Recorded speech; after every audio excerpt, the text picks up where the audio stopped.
This is Holding Space 101, the first workshop from my company, Heart Talks.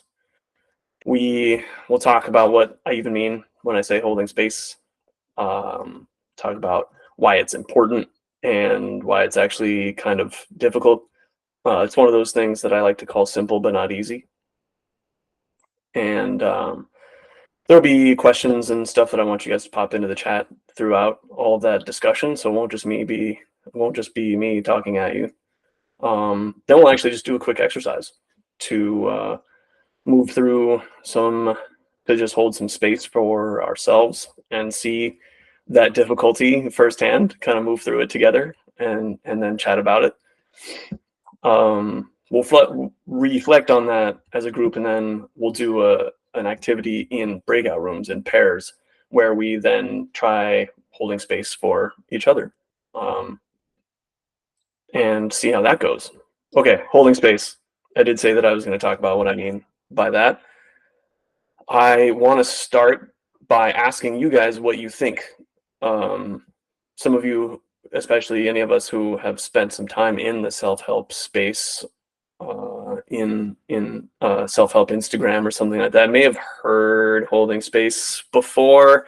Might sound kind of new agey to some of us, so I want to get the lay of the land and see. Just type in the chat like any one or two words that come up when you hear me say, today we're going to hold space. All right, we got emotional awareness. Ooh, we have compassionate listening.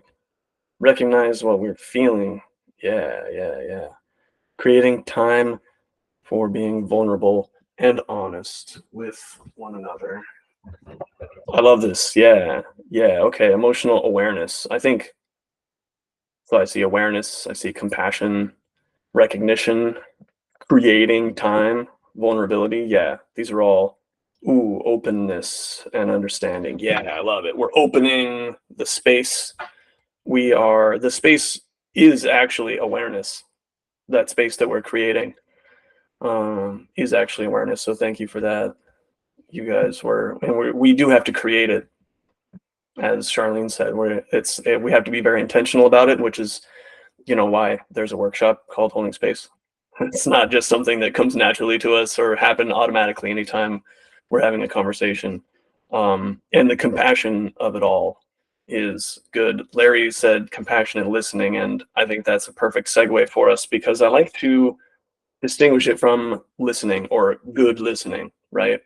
It is 100% compassionate listening, which is not something that we are, I don't know, not something we're like given tools for.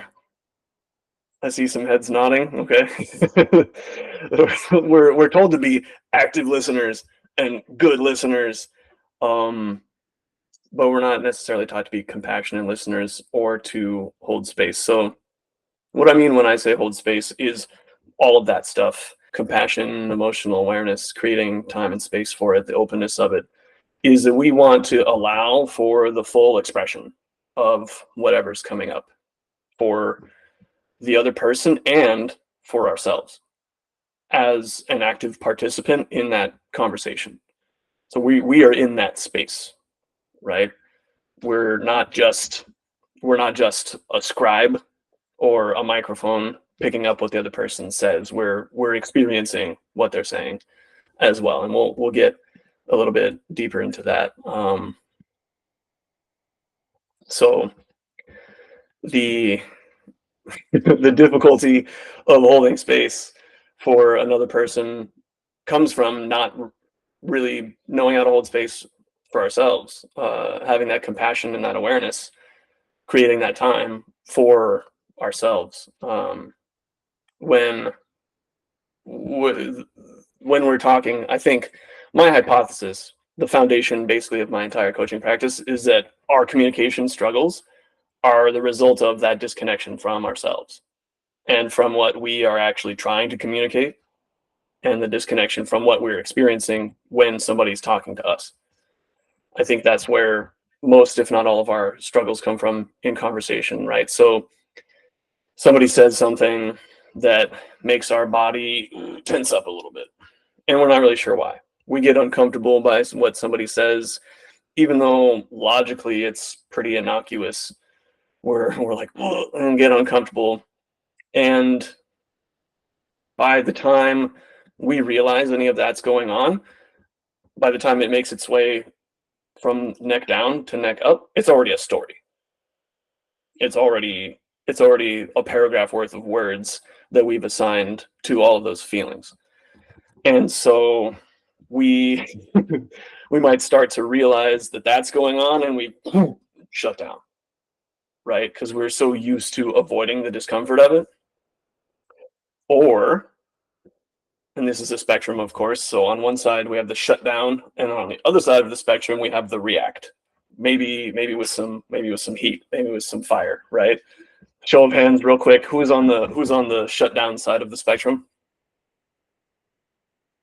Okay. Well, I see. Yeah, all of our hands went up. That's 100% me. Then for me, it's a lot of like information processing, and like my server just crashes. I'm like, uh, so I mean, show of hands also for those of us that maybe sometimes just react, have that split second, a little bit of heat, a little bit of fire comes out. That's that's there for me too. I think it can be we all find ourselves on one side of the spectrum or the other, right? But it can be situation dependent too. Maybe I'm maybe I've like shut down so much and I'm so far deep into my own hole that then I have to like leap out with some fire. That happens to me sometimes. Hopefully that imagery landed for you guys. um so we we want to be aware of that stuff, like when it comes up, right? We don't if we're shutting down, then we're not receiving, we're not aware, we're not holding space, we're not open to what's being expressed.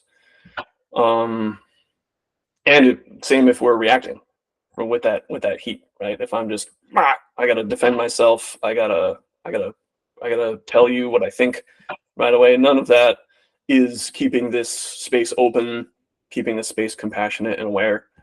um so we this step zero basically of holding space is to build that awareness of our own experience as the listener when something's being expressed to us. So um, I find that this gives us two advantages. um, when we're focused on holding space here in order to maintain this open aware space for whatever's being expressed, we are then less concerned with how to respond, right? It's most of us, I think, are hearing things. A lot of us now, I mean, even as I'm listening to myself talk, I'm kind of thinking about, I'm self-editing, right? We're all doing this all the time. It's just how our brains work. But if we're just sort of maintaining the awareness here in our bodies, and keeping that within this space, and keeping the space open for that, then we're less concerned with how to respond.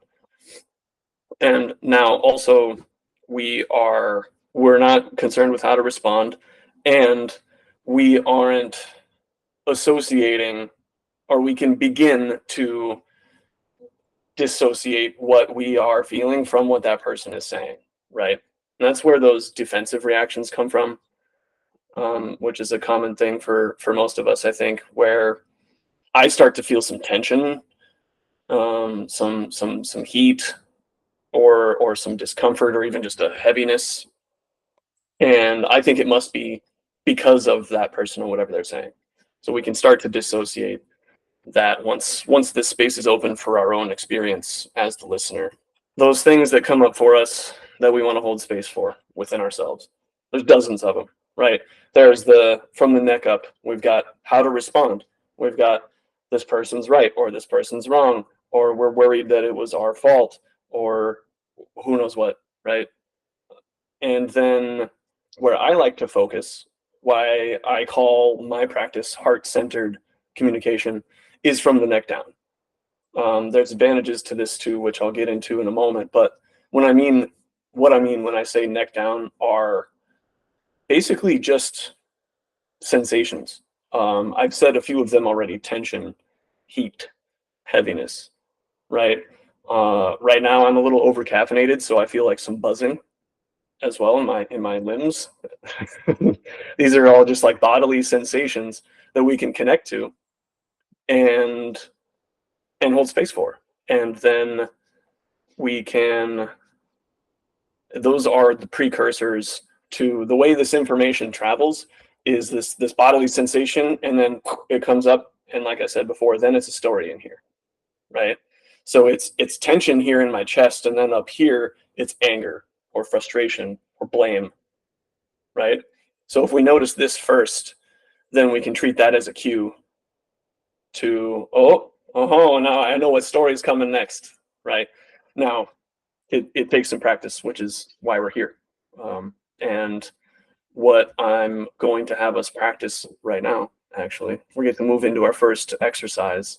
Um, just holding space for ourselves, for those bodily sensations, and then whatever they sound like by the time they make it to our brains. And really intentionally pulling our attention, pulling it all inward, right? Um, and holding space there first, because again, we are in that space. So we gotta we gotta work with what's closest first. So we're gonna breathe and we're gonna notice. Those are the two instructions. Basically, there's some options here that I'll cue us through. I like to close my eyes while I breathe. It minimizes distractions. If you guys just kind of want to turn away, if you prefer to keep your eyes open, you can turn away from the screen as well and do the breathing that way, just so that there's less visual stimuli going on that influences us. So we're going to breathe and we're going to notice, and then I'll talk us through just a little bit of that. We're going to spend a few minutes doing this, so sit comfortably. Um, I'm not I'm not not that guy that's going to tell you to sit upright in full lotus position with your ankles crossed. Just sit comfortably, whatever allows you to pay attention to yourself and your own body. I'm going to close my eyes because that's what I prefer. So situate those eyeballs however you like, and just take a few breaths at your own pace.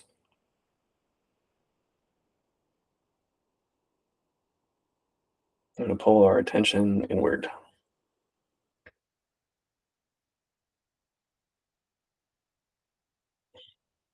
Just see how the breath feels and let it be there.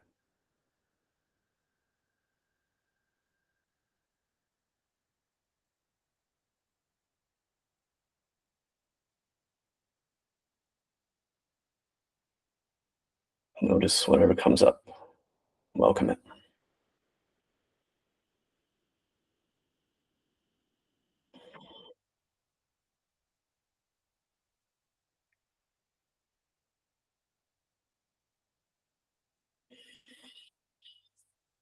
Silence can be difficult, and that's okay.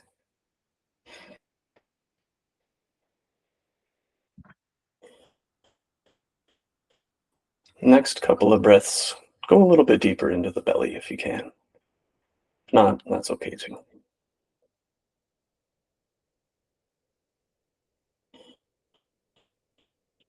Just noticing.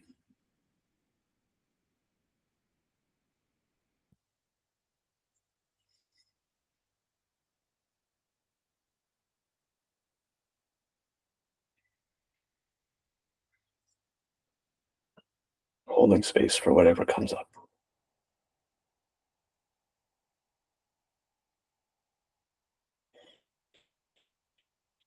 Now notice whatever comes up when I say we can only hold space for ourselves. We can only hold space for others as much as we can hold space for ourselves. Breathe into that.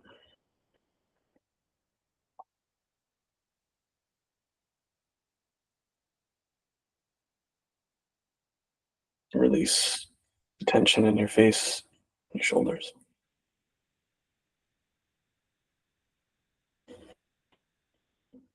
We can only hold space for others as much as we can do so for ourselves.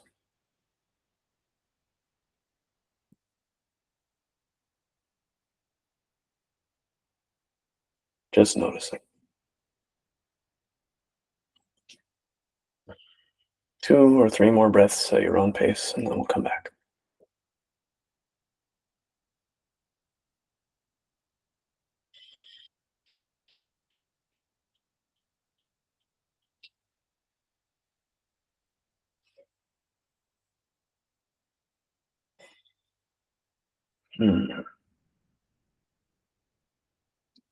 If we haven't already, we can gently open those eyes, steady the breath, and let me hear whatever came up for you guys. Fidgety.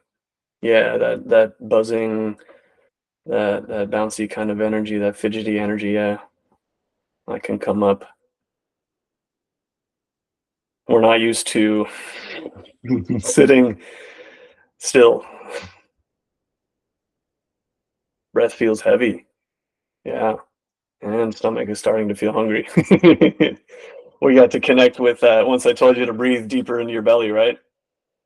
You're like, oh, there's a little emptiness in there. Tension and tightness in the body. Yeah. Yeah. Same.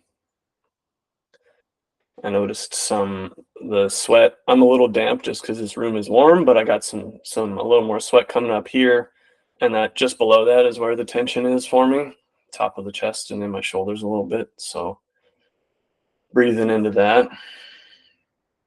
Yeah, yeah. Fidgety, fatigue, heaviness, fluttery. Yeah, great word.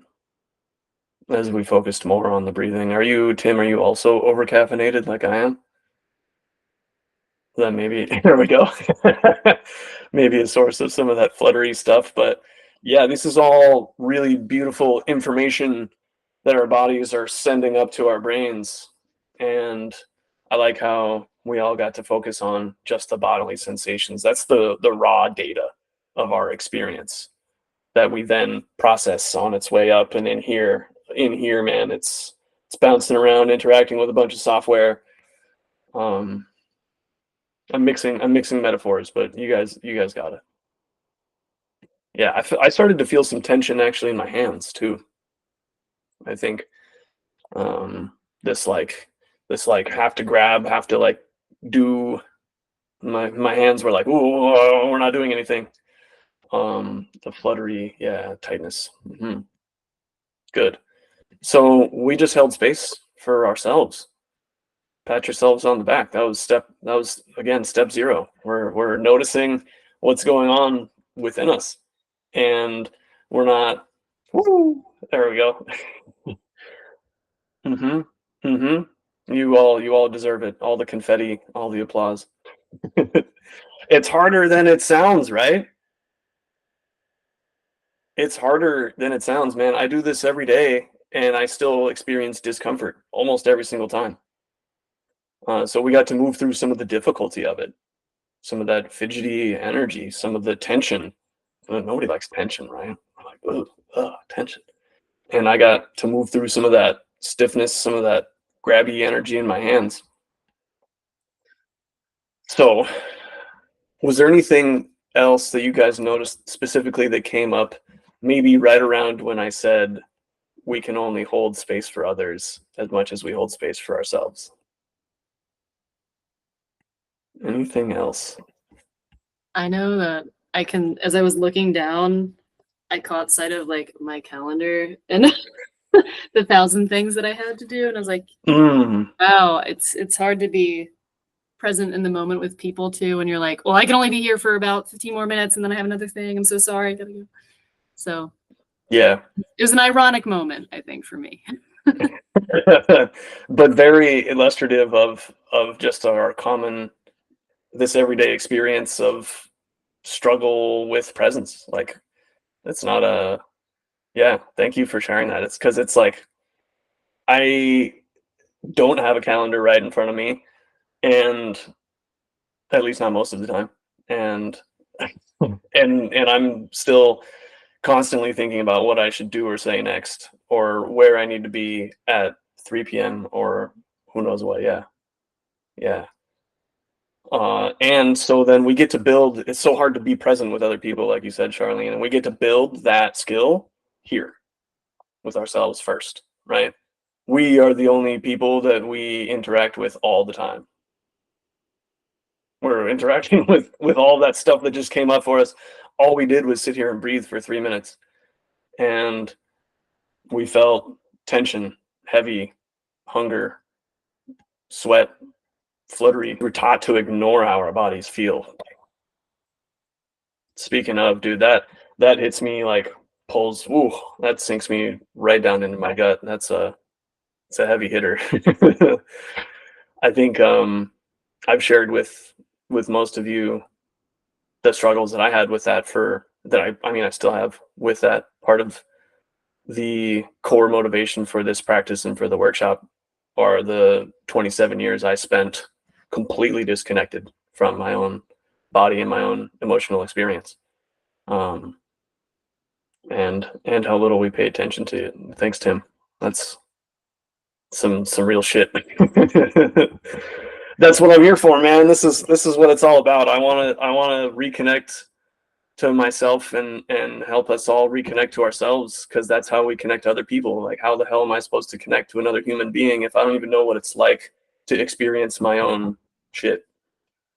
Meditation, whatever other mindfulness or breath work type practices, journaling, reflection, just show of hands if anyone's doing that stuff. And like I see actually now some like tension and some apprehension in some of us where we're like, wait, is what I do mindfulness? Does it count as a practice?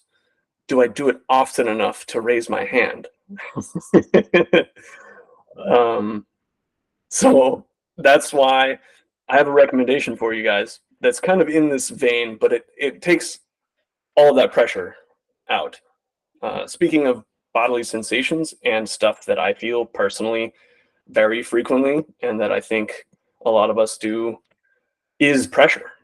Just kind of this all of these concepts and all this energy bouncing around that we don't know what to do with. It gets squeezed, and so there's this pressure, even in a mindfulness practice, even in meditation, to got to be consistent. It's got to be 15 minutes a day, or you're not doing it right, or you're not mindful. Like, and I think that's a struggle I've had with specifically a meditation practice, because I get so much out of breathing into my body and seeing what's going on in there, and just kind of learning to watch the thoughts float by like clouds, like maybe Alan Watts said, or one of those people that everyone quotes all the time. I get a lot out of that practice, and when I'm using this app and it shames me for not meditating yesterday, I'm like, what the hell, man? That doesn't seem very mindful to me. If I'm doing it for the streak, or doing it for the gram or whatever, it doesn't get me anywhere. So, my recommendation is to just basically do what we just did. Breathe into your body. Just take a moment. And again, it's not 15 minutes a day, or else you're not doing it right, or you'll lose your streak, and there'll be some pop up on the app that shames you. It's just anytime you can throughout the day, take 2 or 3 breaths, just drawing the attention inward. Any moment of stillness you get, doesn't have to be part of your morning routine unless that works for you, your nighttime routine unless that works for you. I found in my previous job, where I know Larry from, we have 30-minute sessions and then a little bit of time in between. And that was a really good time for me to just and just sit with whatever was going on within me, even after a really good 30-minute speech session with some of my favorite kids, there would sometimes still be some tension in my body, and sometimes still this like heavy sinking feeling in my gut. And it was nice to just tune into that for 90 seconds. That's my recommendation. A couple times a day, just take a few breaths and pay attention to how that breath feels and what else might be going on in your body. Just breathe and notice. And that's training to hold space. You're doing it for yourself, you know. And it's important, like Tim said, we're disconnected. We're almost encouraged to be disconnected from what am I experiencing right now. It's more about, in our culture especially, what should I be doing right now? And I think reorienting toward just what's going on in the first place, from where we are at in this current moment, regardless of how many calendars are in front of us. It's super important, because we feel in our bodies. I mean, I'm going to say it probably 6 more times in the workshop, but like our felt experience is here first, neck down first, and then the information travels upward into our brains. So the way that this scales into holding space for someone else, this is we're finally there. We're finally at the crux, at the at the climax. Like we want to be holding space for ourselves, and that's the whole point of the workshop. But it's in order to build that skill to hold space for other people when the most important people in our lives need to be expressing things to us. We, as I mentioned before, once we build this skill of breathing into our own experience, I don't have to react from anything that I'm feeling. I can just breathe and notice it. I don't have to worry about what I'm saying next, or maybe blurt something out, kind of a snap judgment. I've been guilty of that, even with these poor middle schoolers that I've been working with. They say something, I'm like, wait, what? And then it just comes out sometimes, right? So we train to breathe and notice, and then we don't have to react because it's just there, and we know it, and we can reorient toward the space that we're sharing with this other person. And I'm gonna get a little new agey on you guys, but I think it'll resonate, because when we are tuned in to our experience, you guys could turn this into a drinking game. How many times I do this during the workshop? When we're tuned in to what we are feeling, what we are experiencing, it naturally opens us up to what someone else is experiencing. We're tuning in, our energies and our bodies and our brains are oriented toward feeling. And so we're noticing that within ourselves. Okay, good. I'm a little tight.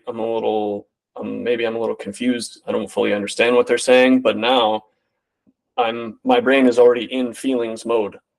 I'm interpreting that experiential information from my body. So now there's more of that information out here. It just naturally opens us up to what the other person is experiencing. I think I like to give an example of what not holding space, or maybe even what someone who thinks they're being a good listener might do, to demonstrate like the inverse of what we're practicing here.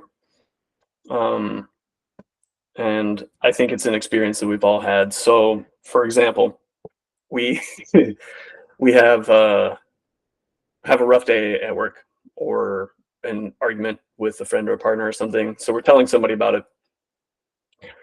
Oh, our coworker is just doing this, or won't leave me alone, or whatever, and they need so much from me, etc. Whatever the experience is, there's this like thing that's just kind of frustrating, right? If we've tuned into it, we notice that there's some like buzzing, some tension, and some things in our bodies that need release, and that's how most of us are using the experience of telling somebody, right? That's what therapy is basically for, is to release all of that stuff verbally. So we're talking to a friend about it. Man, this day at work, it was just so tough. This and this happened. And I just felt kind of angry all day. And at the end of the day, I felt like shit because I couldn't do anything about it. Um, and our friend, with the best of intentions, goes, well, why don't you just tell that person it's not okay? Or why don't you just this? Or why don't you just that? Get a new job, right? Because they haven't held space for what's going on within them. So they're simply reacting. I'm curious, in this scenario, how that has felt for us. When you have shared something and then somebody reacts with well, why don't you just this? Or, oh, how about this? Like this really well-intentioned advice, or like, oh, it's okay. This kind of stuff happens all the time. It's okay. You'll be all right. I'm wondering, just to pop into the chat, how those experiences may have gone for you.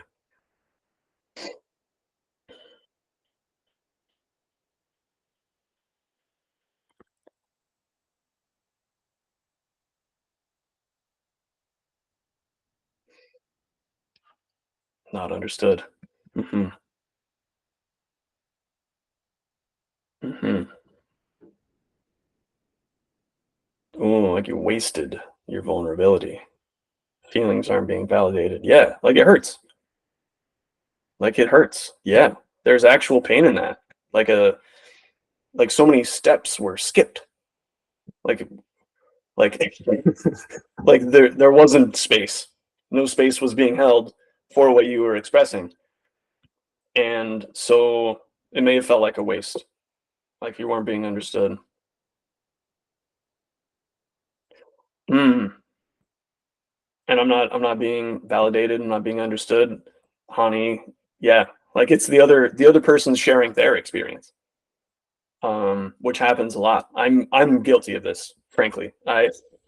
Somebody tells me something kind of uncomfortable, maybe kind of sensitive, and I relate to it with a story of my own, which frankly isn't the best practice. It's a habit of ours. I think maybe speaking of Men's Mental Health Awareness Month, maybe men are a little more guilty of this than on average.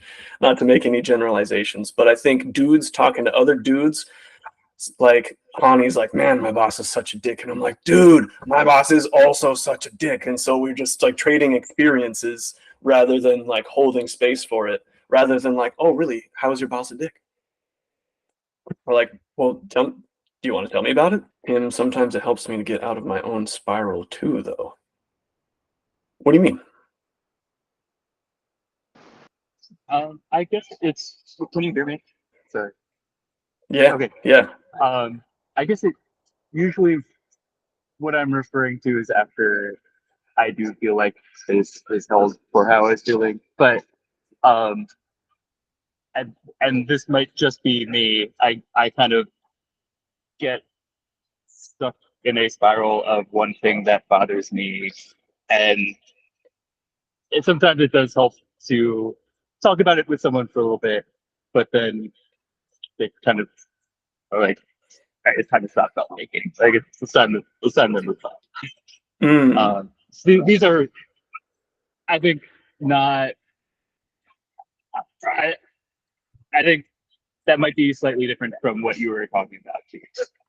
What we're talking about with people not necessarily open space. It sounds like in that experience, correct me if I'm wrong, there's been some space there for you to like process verbally already. Yeah. And then you might benefit from a redirection to say, hey, like now you're starting to repeat yourself. So like let's is there anything else you want me to know about it before we go play pickleball or whatever? Exactly. Yeah.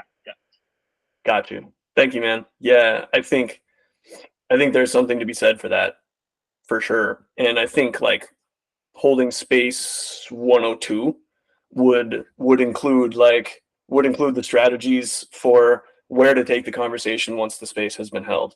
The noticing that the person is starting to spiral or is just kind of sticking with that heat and that tension and that frustration that's going on for them. And then and like as the person holding that space for them, like, okay, hey, you've said that 3 times now.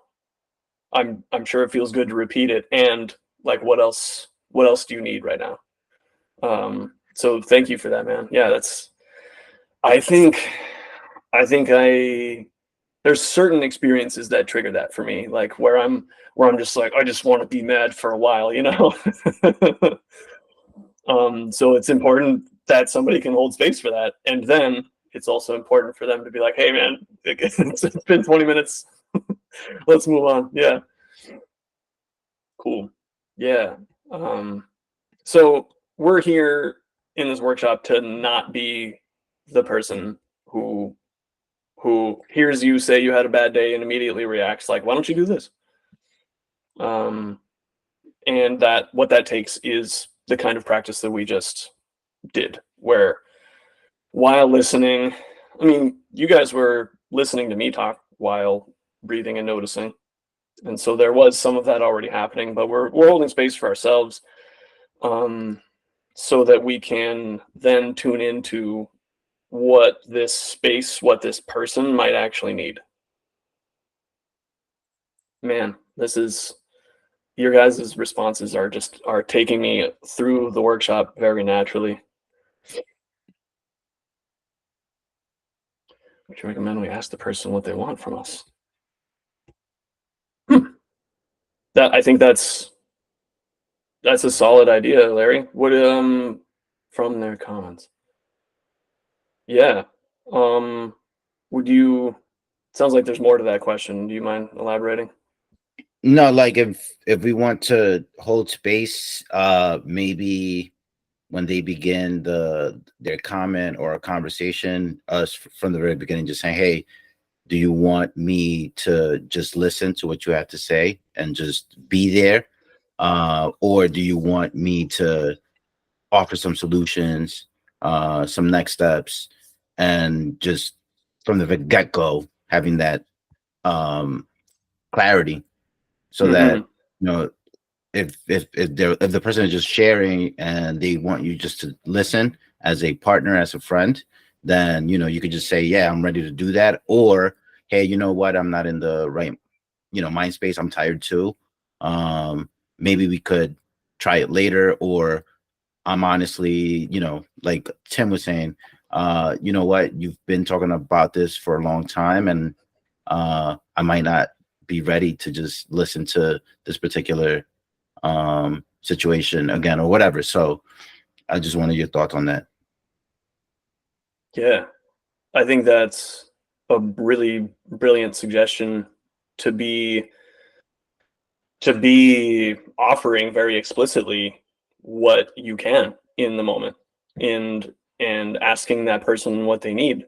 I think two things come up for me, listening.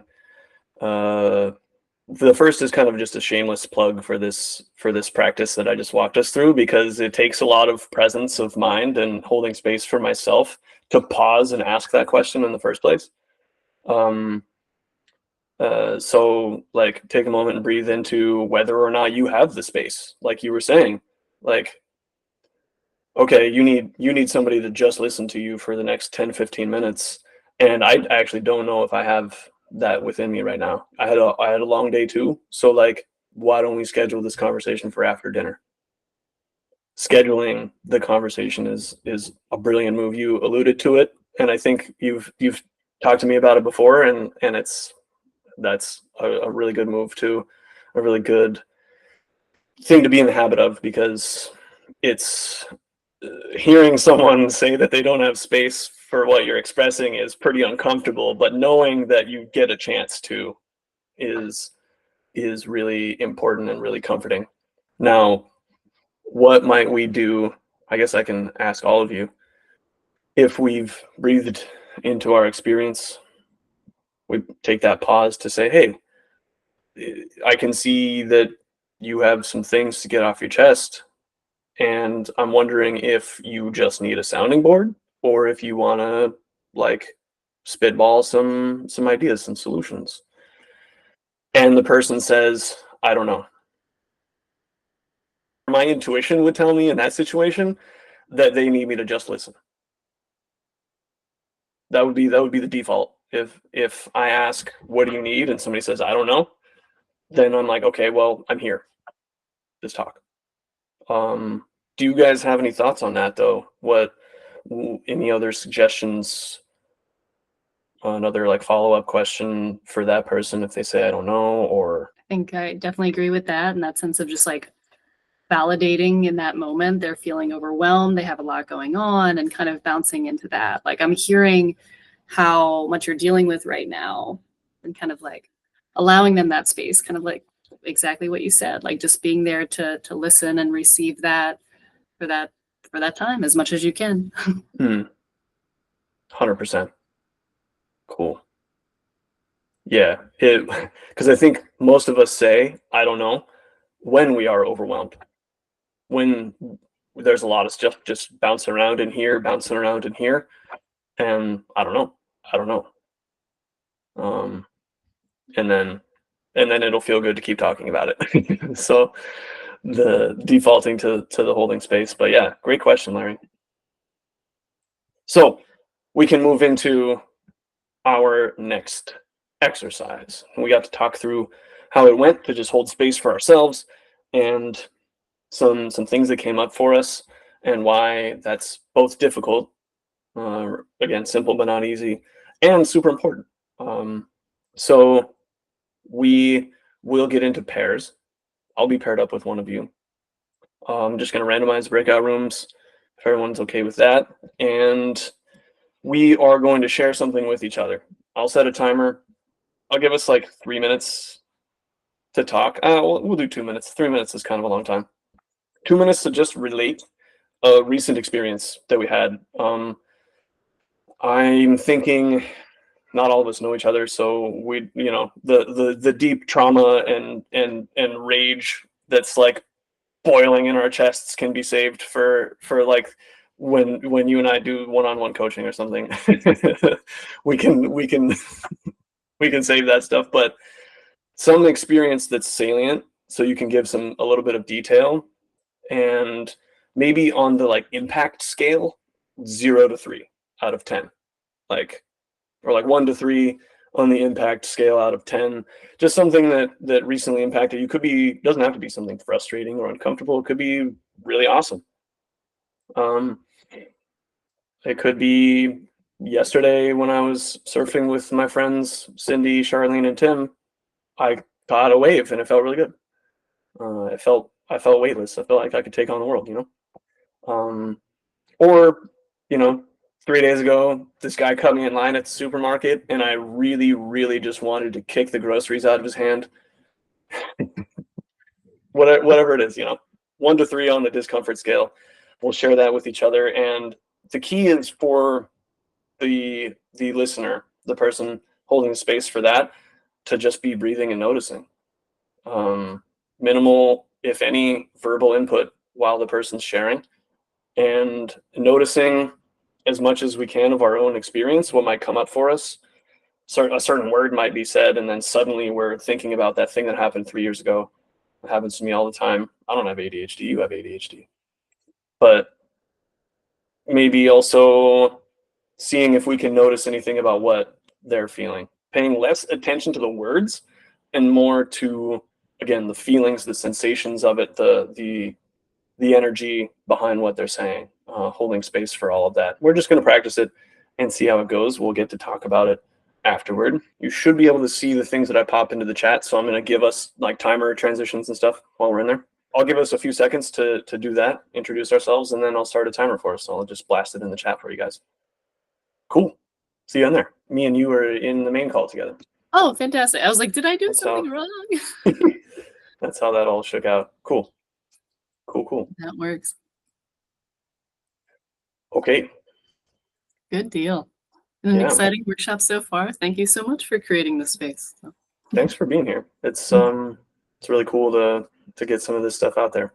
Mm-hmm. Yeah. For sure. been- Especially like I've been- with some friends too. It's nice.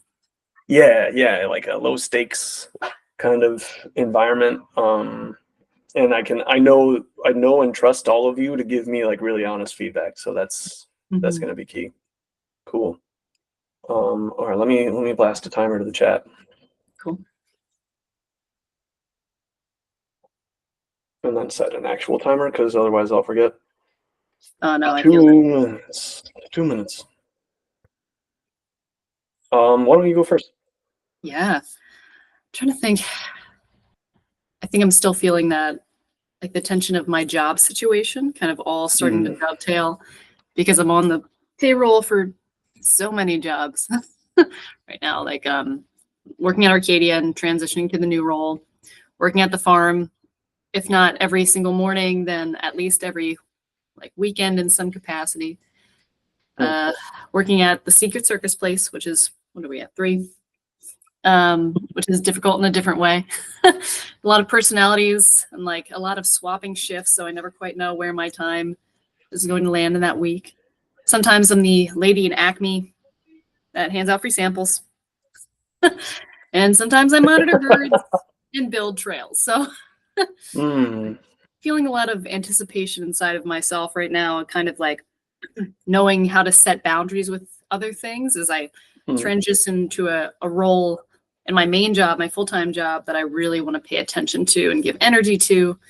And it's a job kind of much like you do, where it's a lot of holding space for people. It's all about their mental health. It's about their physical health. It's about chronic conditions. So I don't want to I'm nervous to discount any of that. Like a lot of juggling to be had.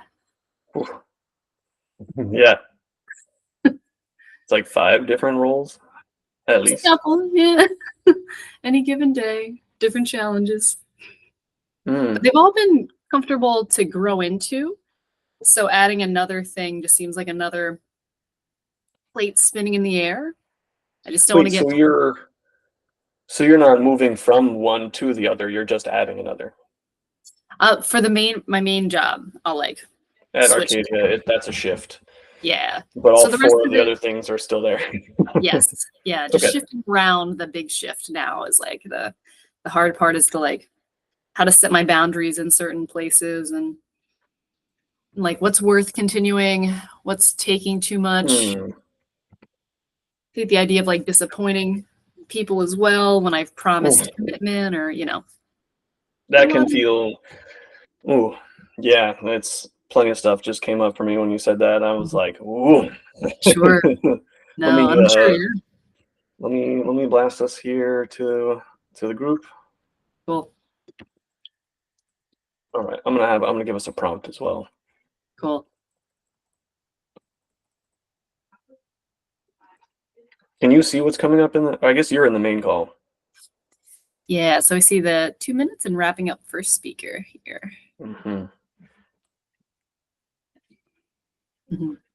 Go for it.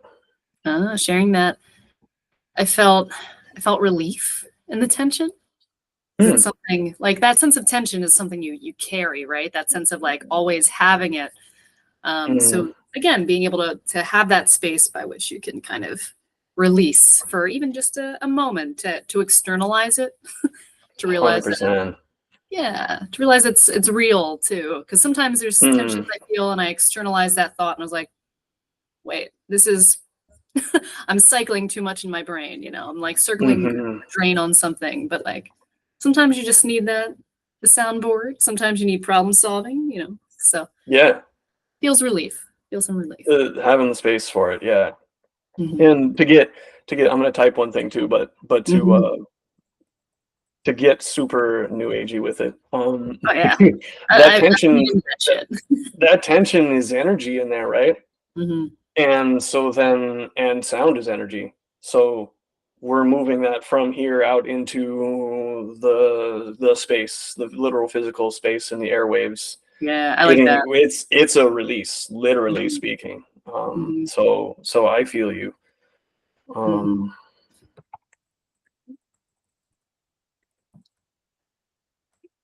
So yeah, holding space for that, I felt some overwhelm kind of on your behalf.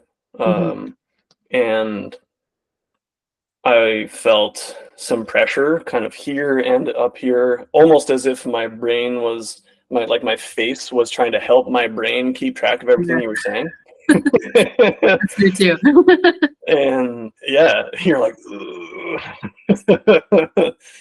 and the job transition, from my life, hits close to Mhm. home too. So there was a Sure. little bit of like sinking into that unprocessed grief that I have, Mhm. and holding space for you, saying, expressing the relief of it Mhm. all too, Mhm. um, felt really nice. It felt, Good. which is not specific enough, right? There was relief, like my those face muscles that were tensing Mm. up to try to Yeah. help hold the space and keep it all together for you, like Yeah. while listening. Not that those all released, in hearing you like genuinely say that that you were relieved. So that was nice. Yes, there's like an empathetic synchronicity happening.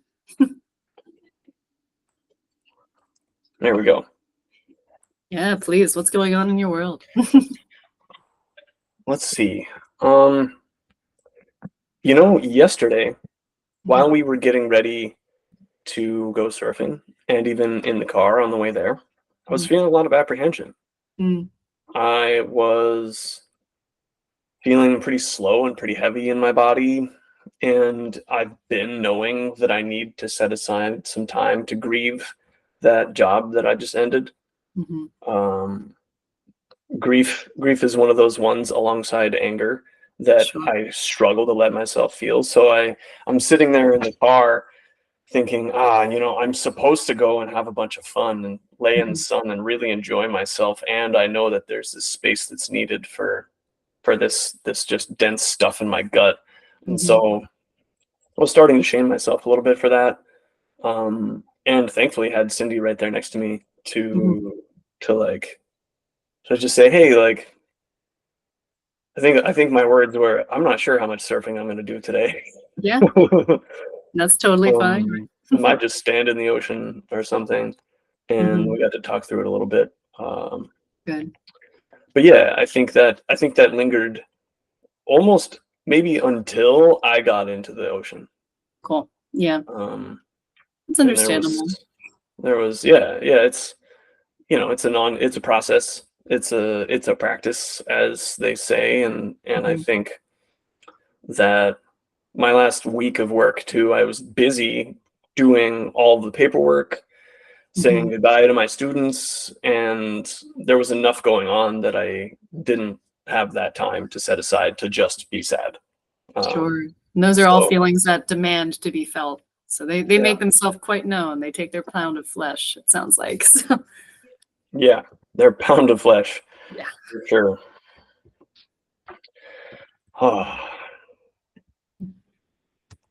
But it sounds like a busy weekend then. It was preparing Like for this. I mean, this has been developing for mhm. quite some time. Mhm. So I didn't need to do much like prep for this. It Mhm. was kind of like getting some of the last minute invites out there and stuff like that. So let me the disadvantage of being in the room with the facilitator. Mhm. Cool. Hmm. Sharing that I felt the the grief reactivate a little bit. Mm. How that manifests for me physically is like really low in my gut, Mm. like heavy, almost hollow, kind of like there's this space that's like trying Encompassing. like trying to be protected in there. Like Oh, I my see. my my torso is kind of wrapping around it, trying Mm. to trying to protect it or hide it or something. I felt some of that get reactivated.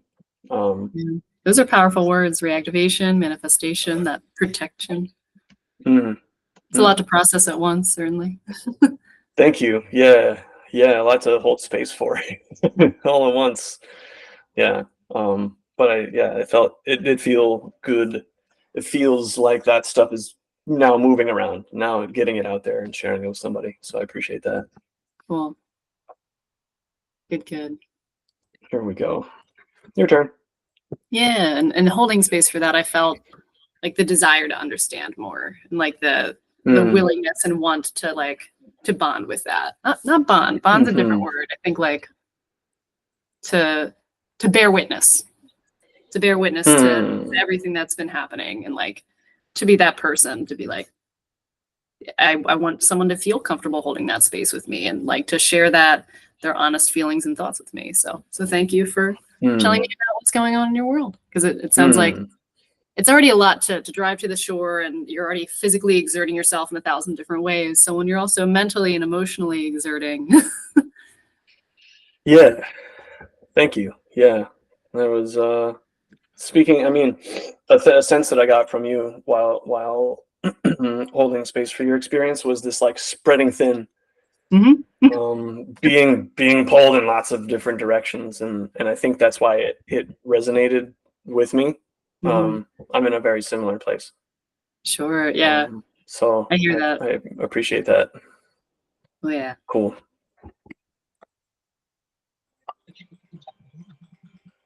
Good deal. There's the timer. Thanks, Charlene. Yeah. Thank you. Cool. This has been really cool, really fun. Yeah. This is It'll a bring nice us one. back. I want to make sure we have some time for Q&A, for feedback, etc. Digest. Give us a little countdown. It's fun. Do you plan on doing like a 102 anytime soon then? Later in the summer, yeah, I'm developing. I think I've got rough outlines for 3 workshops that I'm going to kind of rotate. Cool. Now, how do we bring everyone back from the room? So,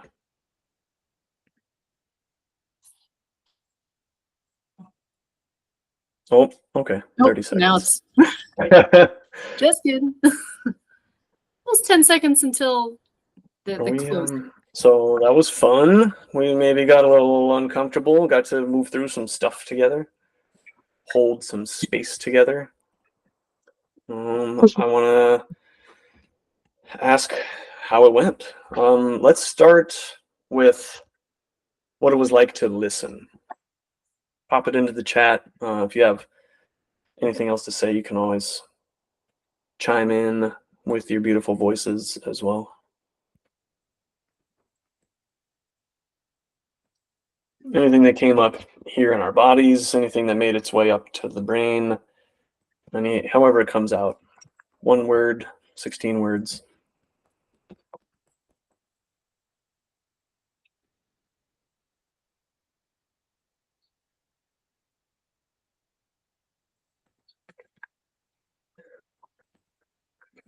Conscious effort to not offer advice and solutions.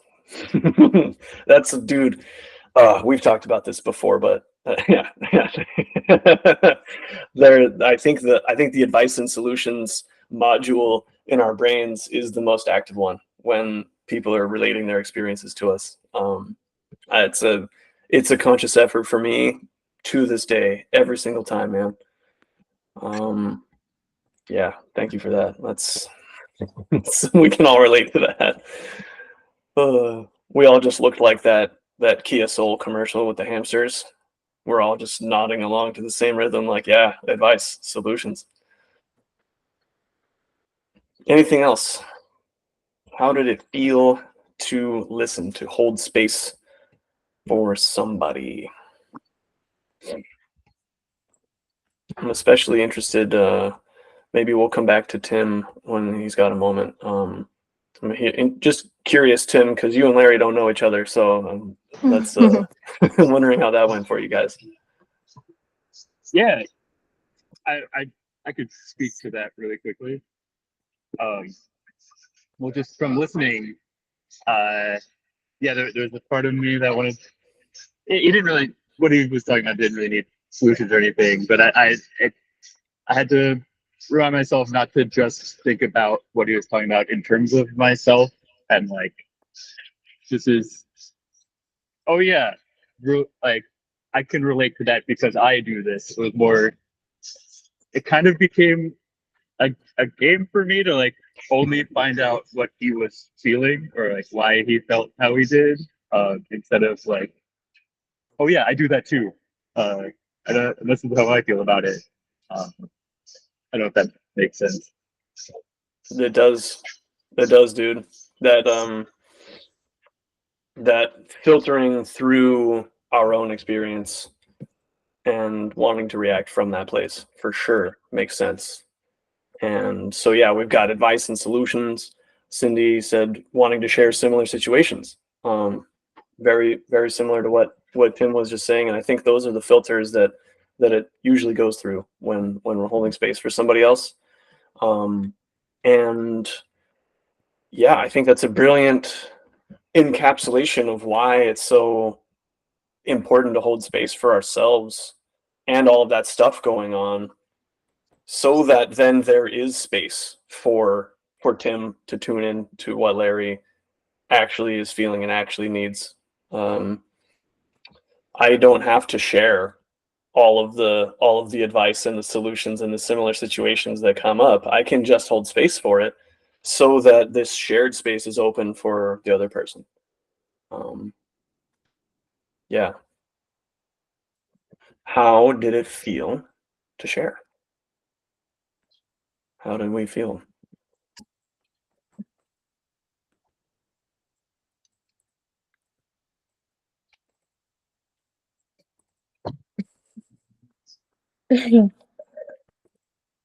Uncomfortable. Yeah. Uncomfy. I know you don't like to be put on the spot, but what do you mean when you say uncomfy?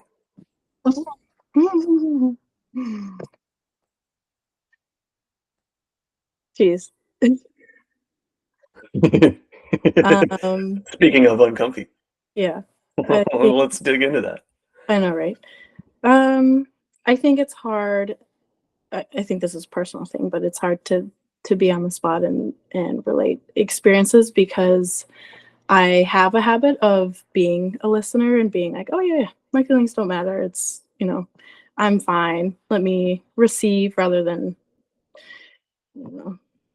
say what I need or relate anything about me. And I think it's uncomfortable to be vulnerable in that way, to like just share something about me to other people so they like can see me, who I am.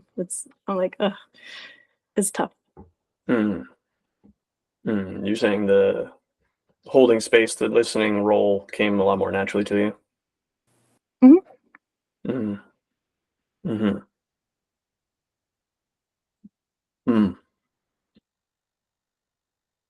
Yeah.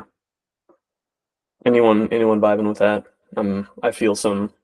I mean, not just because I love this person, but I feel some kind of way about that, like shutting off our own experience. Tim even mentioned at the beginning struggling to stay connected to one's own experience, and holding space for that is really valuing it. So even just doing that can activate some things, some of that uncomfy stuff. Hani said re-experiencing the situation brought back some of the feelings. Re-experiencing as in sharing it, like replaying it in your mind. Did you feel like you got to process verbally, like move through some of those feelings? Yeah. I think like I knew the situation was like how it made me felt at the time, but then like I didn't really break it down until I talked about it.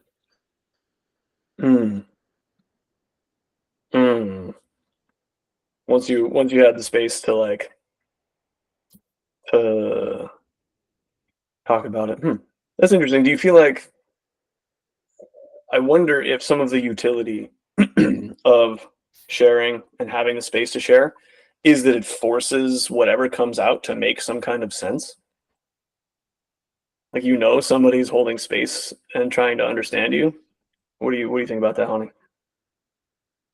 Yeah, like, um, I get like. Oh wait, are you saying like when you try to describe it, it like it you try to make sense of it on your own when you're trying to describe it to someone else?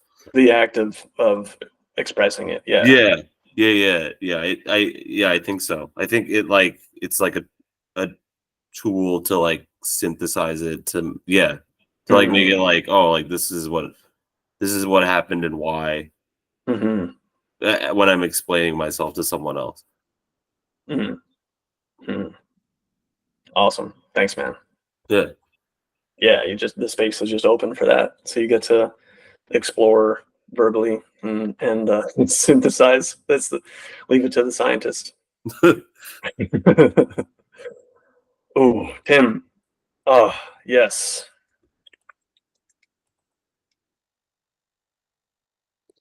The trust. Just decide to trust that Larry would be understanding.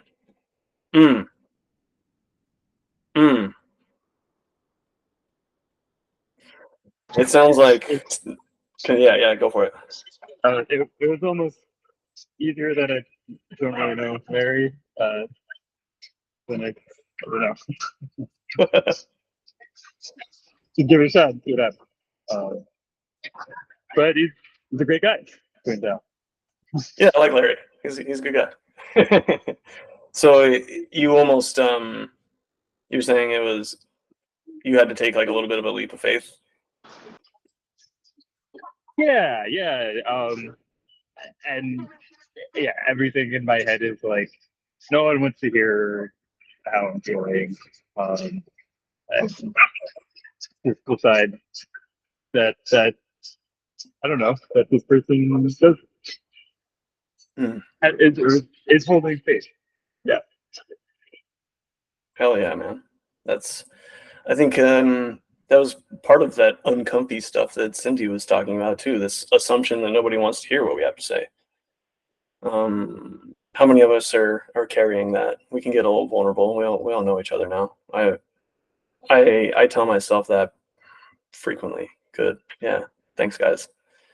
Yeah. Thanks, Tim. And so maybe the lack of familiarity with Larry was a little bit of a buffer. It was like low stakes. I could tell Yeah. this guy I'm a murderer, and he won't be able to report me. Exactly. Yeah. Awesome. Yeah. So what I hear a lot, and yet another instance of your guys' sharing and participation kind of bringing me to the next phase of the workshop. This is the very end where it seems like